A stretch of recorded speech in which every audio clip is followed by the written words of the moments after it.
Fund भी चलते हैं और वो प्रीमियम शेयर होते हैं।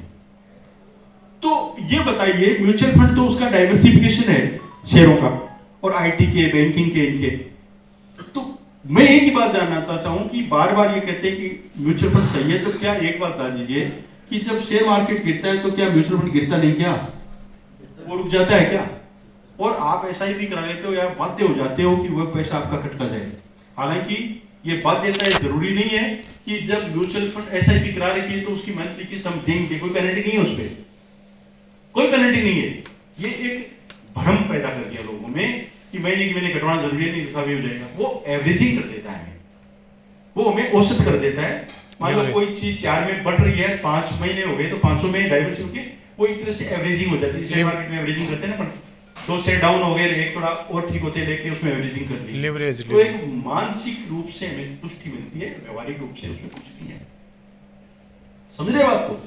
तो इसलिए हमें उसको एवरेजिंग सिस्टम कहते हैं। तो आप बाध्य हो गए, वो मानसिक रूप से आपकी एसआईपी कर दी ना, तो आपके दिमाग में ये बैठ गया, पार्टी को बताने की बात कर रहा हूं, कि आपको कटाना ही है और आपको इतने वर्ष चुकाना ही है। भाई ये तो ठीक है, आपको कह दिया फंड हाउस अपने आप करेगा, तो फंड हाउस ऐसे ऐसे थर्ड क्लास शेयर को उठाकर अपने पैकेज में डाल लेते हैं, जिसमें कंपनियों को हर जगह शेयर मार्केट में जितनी मैनिपुलेशन है ना इस धरती पे, उतनी कहीं नहीं है। कहीं नहीं है।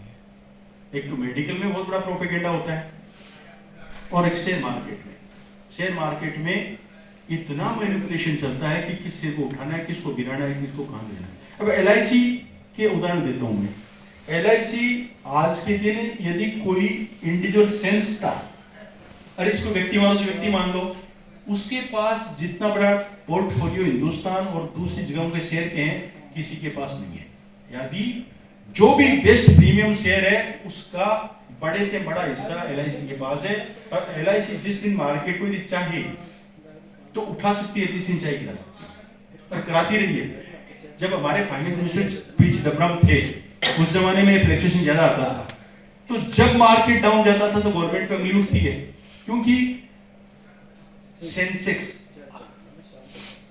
NSE, national stock exchange, Sensex का मतलब होता है हिंदी में सूचकांक, और सेंसेस का मतलब होता है सेंसिटिव, संवेदन। तो संवेदी सूचकांक बोलते हैं। संवेदनशील का मतलब है कि आज कोई अफवाह उड़ जाए कि साहब गवर्नमेंट गिर गई, तो धड़ाम से सब शेयर गिर जाएंगे। आप सुन लो कि वहां दंगा हो गया तो धड़ाम से सब शेयर गिर जाएंगे। आज सुन लिया कि साहब ये आज कोई इस तरह का जो है गवर्नमेंट वेनेजुएला की बात आ गई, तो नो डाउट इस जोन के जो शेयर डाउन हो जाएंगे, खलबली मच जाती है। तो ये क्यों सेंसिटिव बहुत ज्यादा है, जैसे कोई संवेदनशील व्यक्ति होता है, मैं अपनी कह दूं, तो थोड़ी सी कहीं कोई चीज देख ले तो विचलित हो जाते हैं। तो शेयर मार्केट की यही विशेषता है कि वो विचलित होके और अपना फ्लक्चुएशन दिखा देता है, तो उसको कोई नहीं रोक सकता। तो मैनिपुलेशन में यह है कि कृत्रिम भाव बढ़ाते हैं उनके। आपने हर्षद मेहता को यदि स्टडी किया है, पढ़ा है, नहीं पढ़ा है तो आप एक वीडियो देख लेना।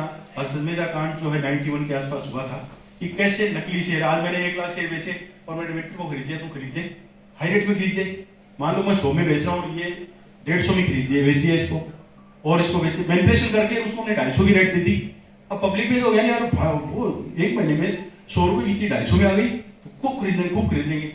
और ये जो खरीद लिए थे, नकली बेचने वाले थे, सबने बेच के अपने पीछे आ गए, वो मार्केट में वो भाव ही नहीं है, वो तो मैनिपुलेशन थी। तो एलआईसी के पास सबसे ज्यादा आज, जिसको शेयर मार्केट में बिग डैडी का नाम दिया जाता है, और बड़ी कंपनियों में हमारा 2%, 3%, 5%, 10%, 8%, 15%, 20% तक शेयर होता है। आईडीएफसी में आईडीबीआई अपना है, कॉर्पोरेशन बैंक पहले अपना था, और ऐसे में भेजता रहता हूं आपको स्लाइड। एलआईसी के पास डाइवर्सिटी कितना शेयर है? आईटीसी में 15%। एलएनटी कंपनी में हमारे पास मैक्सिमम शेयर है। आज गवर्नमेंट लॉ कर दे तो कल गवर्नमेंट एलआईसी चाहे तो उसको टेक ओवर कर सकती है। एलएनटी में एलआईसी ज्यादा शेयर किसी के पास नहीं है, लेकिन ये हमारा काम नहीं है। अब इसके पीछे कहने का मेरा औचित्य ये था कि एलआईसी मार्केट को उठा तो गिरा सकती है, लेकिन अपने शेयर को नहीं उठा सकती, क्योंकि मैनिपुलेशन नहीं कर सकती। एलआईसी अपने शेयरों में हेरफेर नहीं कर सकती, गवर्नमेंट की संस्था है। तो हमें दूसरों को उठाने गिराने की तो ताकत रखते हैं, लेकिन मैनिपुलेटर है ना, वो एलआईसी को दबा के रखते हैं। तो इंपॉर्टेंट ये दोस्तों, इसलिए इस बात को बहुत ढंग से समझने की जरूरत है।